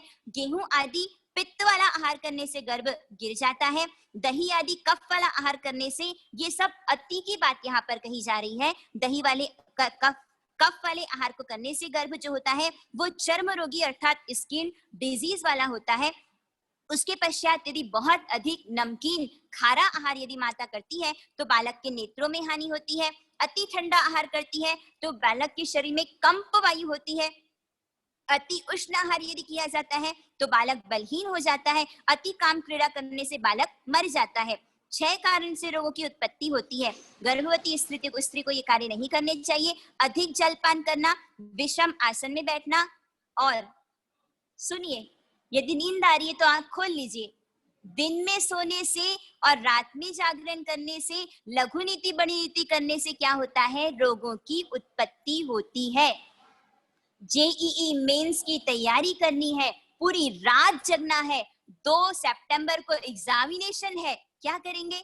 रात को 12 बजे से सुबह 6 बजे तक पढ़ेंगे और फिर सुबह 6 बजे से जब सूर्य महाराज पधारते हैं वो विटामिन डी और पॉजिटिव वाइब्स हमको लेनी चाहिए। उस समय हम कहाँ चले जाएंगे? निद्रा देवी की गोद में। स्पष्ट कल्पसूत्र के पन्नों में कहा जा रहा है कि रात्रि जागरण और दिन में सोना ये भी रोगों की उत्पत्ति का कारण है, जो कि आज का ट्रेंड है, या फिर आज जो भी स्टूडेंट्स, जो भी पढ़ने वाले एजुकेशन फील्ड में होते हैं, उन सब की लगभग ये टेंडेंसी होती है, जिसके कारण, जिसके नेगेटिव रिजल्ट्स फिजिकल रूप में भी आज देखने को प्राप्त हो रहे हैं। यहाँ पे कहा जाता है कि वर्षा ऋतु, अभी जो सावन भादो का महीना चल रहा है, इसमें नमक अमृत के समान होता है। फिर उसके पश्चात आसोज कार्तिक, जब दिवाली आदि का पर्व होता है, जल अमृत के तुल्य होता है। मिक्सर पोष, हल्की ठंड का समय, उस समय गाय का दूध अमृत के समान होता है। फिर शिशिर ऋतु, ठंड का समय, उतरती ठंड, माघ फागुन, उसमें दही छाछ अमृत के जैसा होता है। चैत वैशाख में घी अमृत के समान होता है, और जेठ आषाढ़ में गुड़ अमृत के समान होता है। यहाँ कहती है सखियां क्या नहीं करना चाहिए? विषय का सेवन, गाड़ी ऊंट आदि पर सवारी पर बैठना, पैदल मंजन करना, ऊंची नीची जमीन पर चलना, ऊंचे से कूदना, वजन उठाना, ढीले पलंग पर सोना, कड़वा कसायला मीठा चिकना भोजन करना, अति आहार करना, अधिक राग करना, अधिक शोक करना आदि गर्भवती स्त्री न करे। यहाँ पे एक सखिया कहती है, बहुत अच्छे से मैंने कल्पसूत्र के पन्नों को टटोला, पर बस एक कारण नहीं मिल पाया जो कभी भी गर्भवती स्त्री को नहीं करना चाहिए। इसमें कहीं नहीं लिखा है कि एंड्रॉइड फोन यूज नहीं करना चाहिए।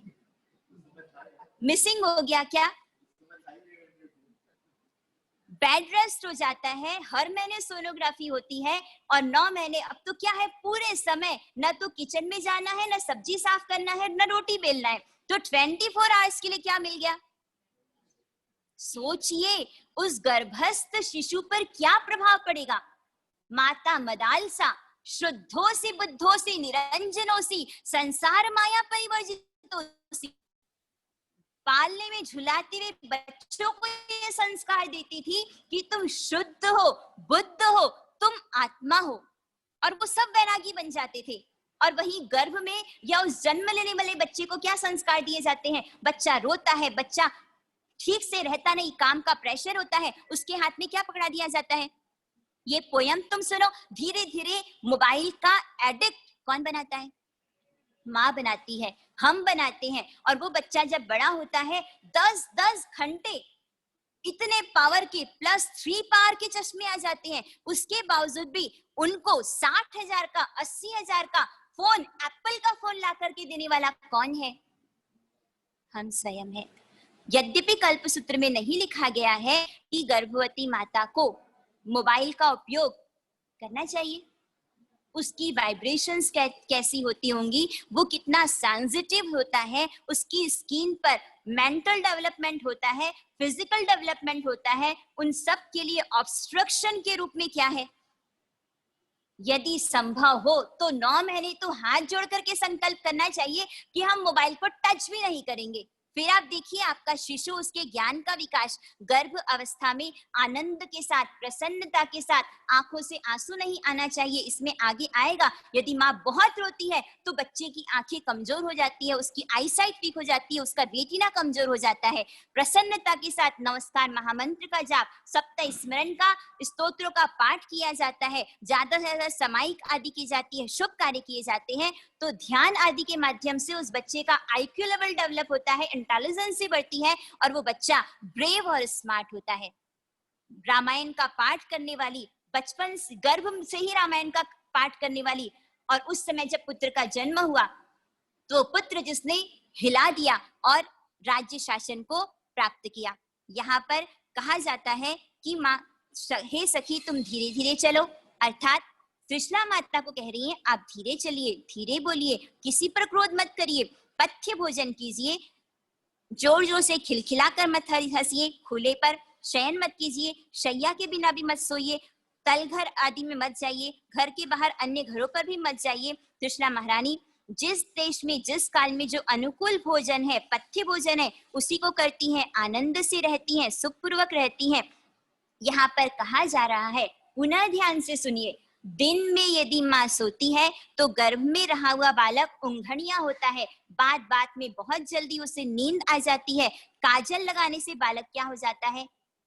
अंधा हो जाता है। अति की बात यहाँ पर की जा रही है। बहुत अधिक यदि रोती है माँ तो चक्षु रोगी अर्थात आई डिजीज होती है, बहुत अधिक स्नान विलेपन से व्यभिचारी होता है, तेल आदि का अधिक उपयोग करने से कुष्ठ रोगी होता है, बार बार नेल साफ करने से पूनखी होता है, दौड़ने से चंचल, हंसने से यदि मतलब बहुत अधिक बात बात में हंसी आती है, जोर जोर से, ये एटिकेट नहीं है कि कब किसके सामने मंद स्मित, मंद हास्य की जगह न सुने इतनी जोरों से हंसी की आवाज, तो उस बालक के दांत काले होते हैं, होठ काले होते हैं, जुबान और तालवे भी काले होते हैं।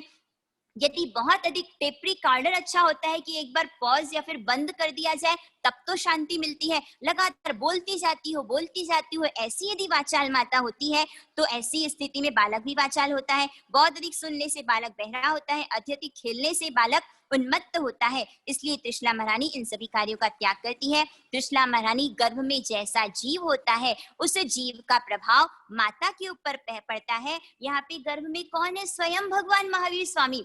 तो देखिए उसका इफेक्ट माँ पर कैसा आता है। माँ को ऐसे ऐसे मनोरथ आ रहे हैं, ऐसे ऐसे भाव आ रहे हैं कि मैं कहाँ पहुंच जाऊं, पालीताना तीर्थ पहुंच जाऊं, कहाँ करे अनंता सिद्धा, और उन सिद्ध भगवंतों की मैं स्तुति करूं, ऐसे सिद्ध क्षेत्र का स्पर्श करूं, मेरे घर में बहुत से मुनिराजों का पदार्पण हो और मैं भर भर पात्रे उनको आहार बहराऊं।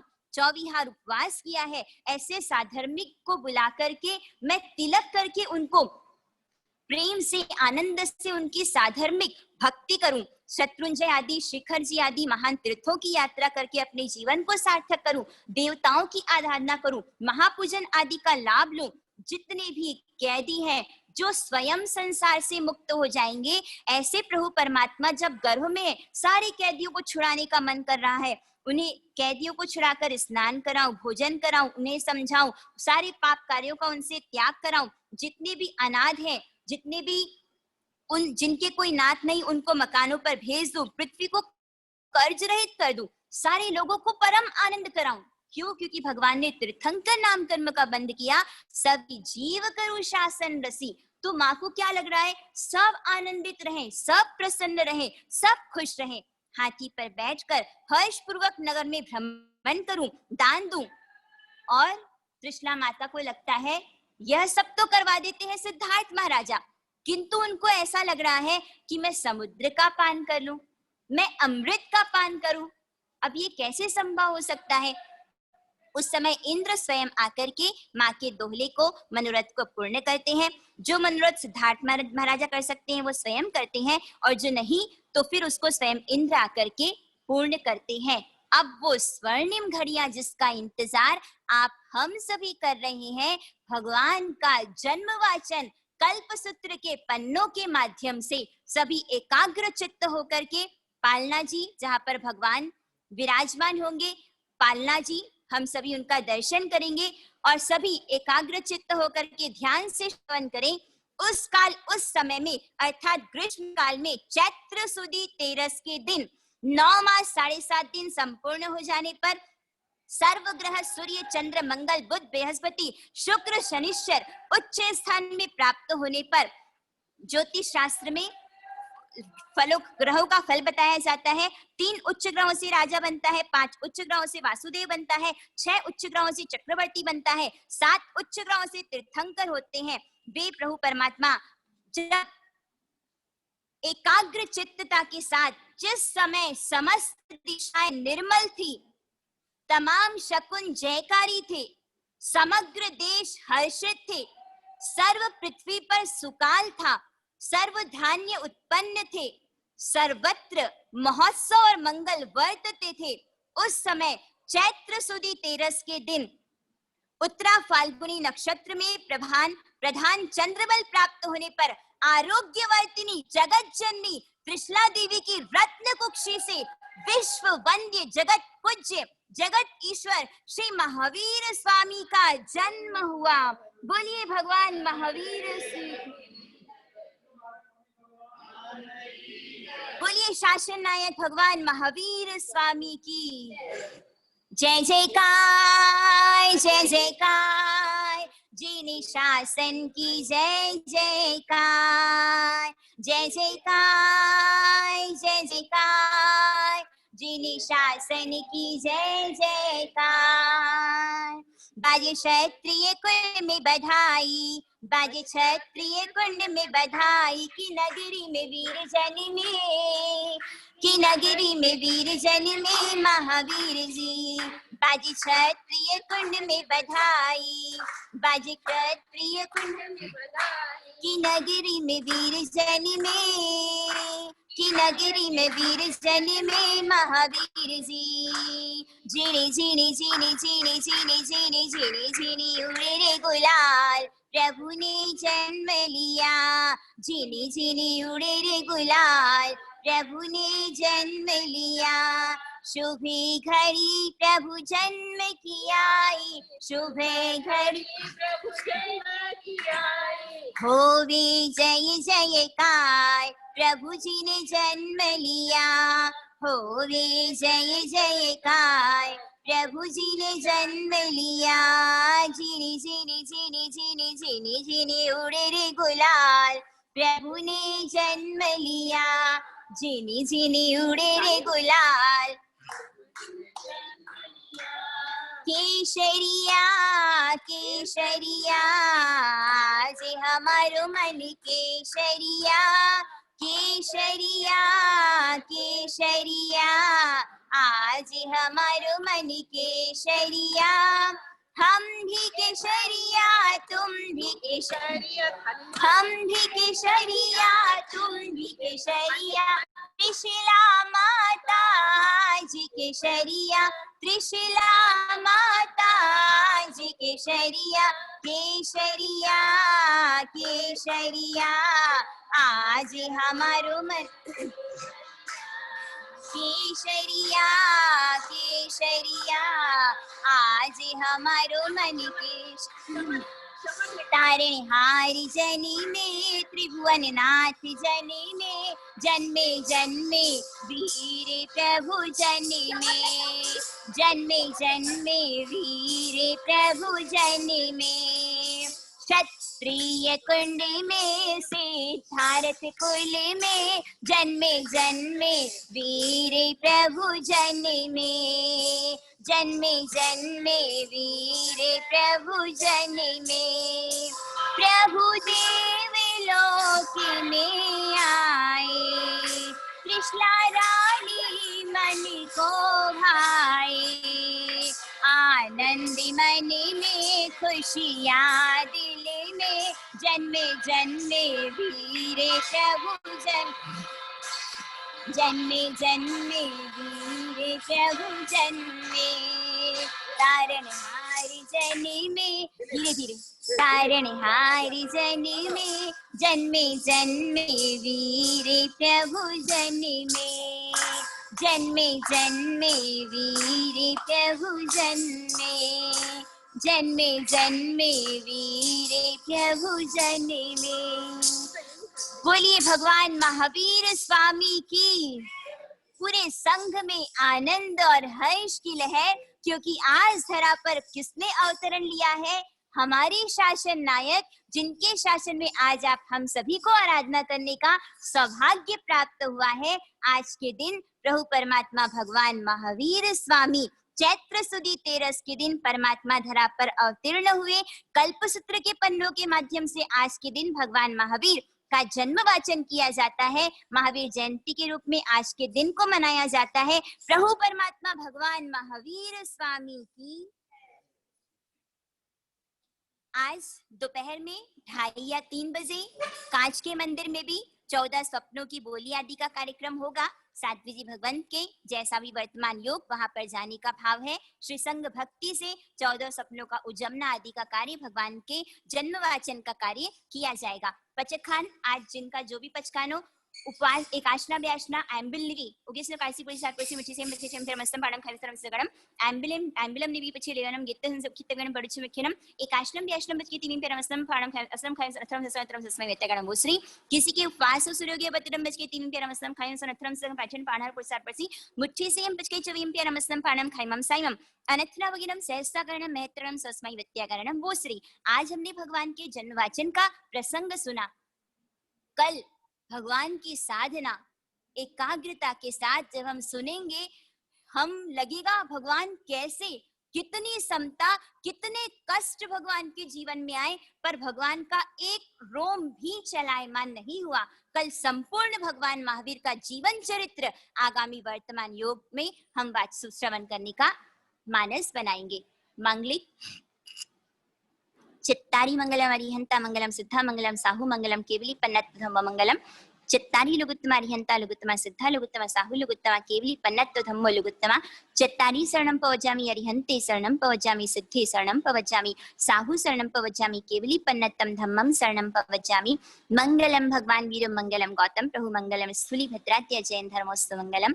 सर्वारिष्ट प्रणाशाय सर्वाविष्टायदायिने सर्वलब्धि निधानाय श्री गौतम स्वामिने नमः। बोलिए भगवान महावीर स्वामी की। श्री गौतम स्वामी की। चारों दादा गुरुदेव की। परम पूज्य गुरु श्री चक्षुश्री जी महाराज साहेब की। परम पूज्य गुरु श्री मणिप्रभु जी महाराज साहेब की। सभी साधु संतों की। जिन शासन देव की। आज के आनंद की।